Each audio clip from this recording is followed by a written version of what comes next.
before, we have been posting videos and informing people on the ongoing issues in Pakistan. The people need to be educated about. The common man must know his rights, the social institutions that must be working for him, the functions that must be done in order to ensure the safety of the common man.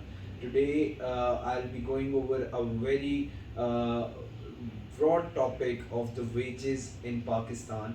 Wages in Pakistan have been an issue for a very long time, and the Human Rights Committee and the UNHRC, they have been taking notice of this thing for multiple times, yet nothing has been done. Yet nothing has been done to ensure that the common man gets what he deserves, what he works for. And on a broader scale, if we see this, it is a problem that pertains in the society, throughout the society, not just in a particular area, not just in, if I would say that it pertains only in Lahore or Islamabad. No, it goes all out through Pakistan. And the way the worker and the middle class, who belongs to the middle class, continues to face problems about the wages. If you ask me that why I have not talked about this topic before and why I'm talking about this now, I must say that if you read the news, in the recent days, the Sindh High Court passed the verdict that the wages of the janitors of the cantonment Karachi must be paid according to the minimum wage pay scale, which is 17,500 rupees per month. The cantonment of Karachi was hiring workers through private contractors who were paying them 12,500 rupees, which is far less from the minimum wage.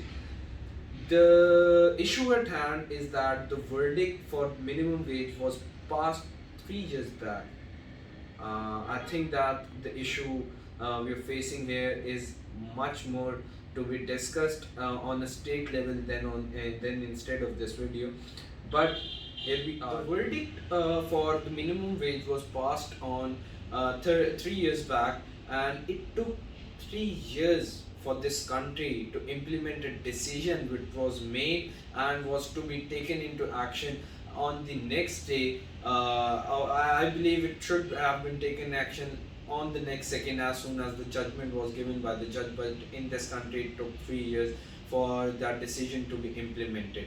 The Sindh High Court made claims that the cantonment workers must be paid enough so that they could make their ends. Institute of Labour Education and Research and the Employment of Old Age Benefits Institution in Pakistan have been working in this country for quite a time now, but they have not been regulated enough to make sure that the common man had his ends meet.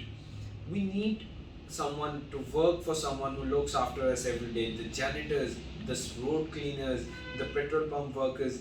These are the common people that we meet every day in our lives. Those people who are making our lives better. Every day we find cleaner roads, but at the end of the day, if we get to know that the worker who cleans all the road every day, every moment of his day passes on the road cleaning it, isn't paid enough, I don't think so that the society is working in the right direction.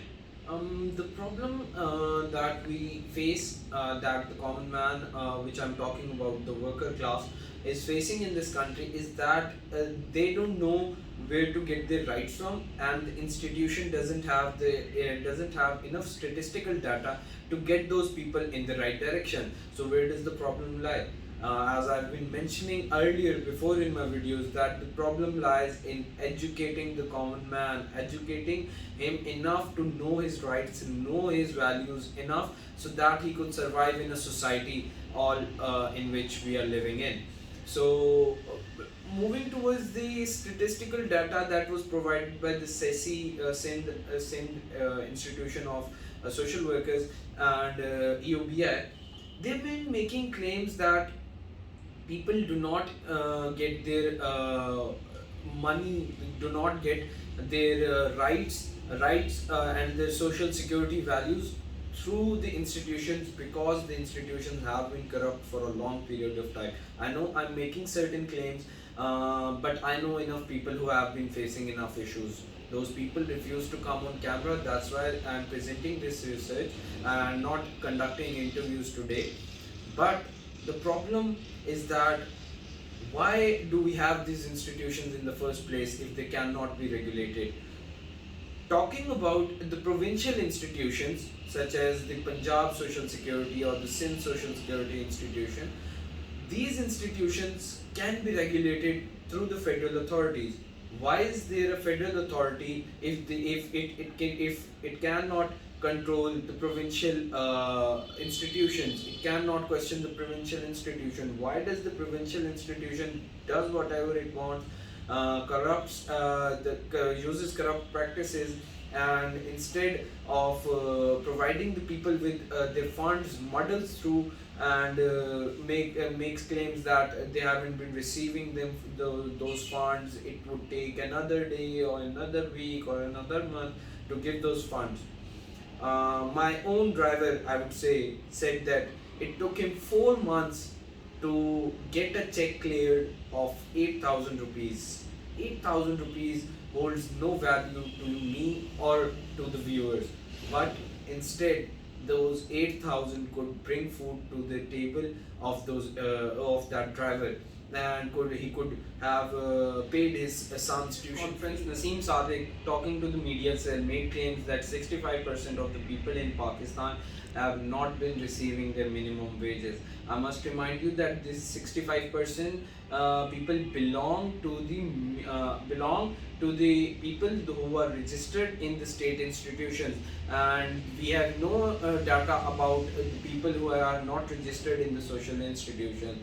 I must also remind you that 90% people have not been receiving any sort of help from the state institutions, and it has been claimed in a media conference by Naseem Sadiq, the human rights activist who conducted a survey according to the terms of human rights committee. Provided enough information and enough statistical data to move through the solution section, and we must be discussing what the solutions must be implemented in order to ensure the safety of our worker class.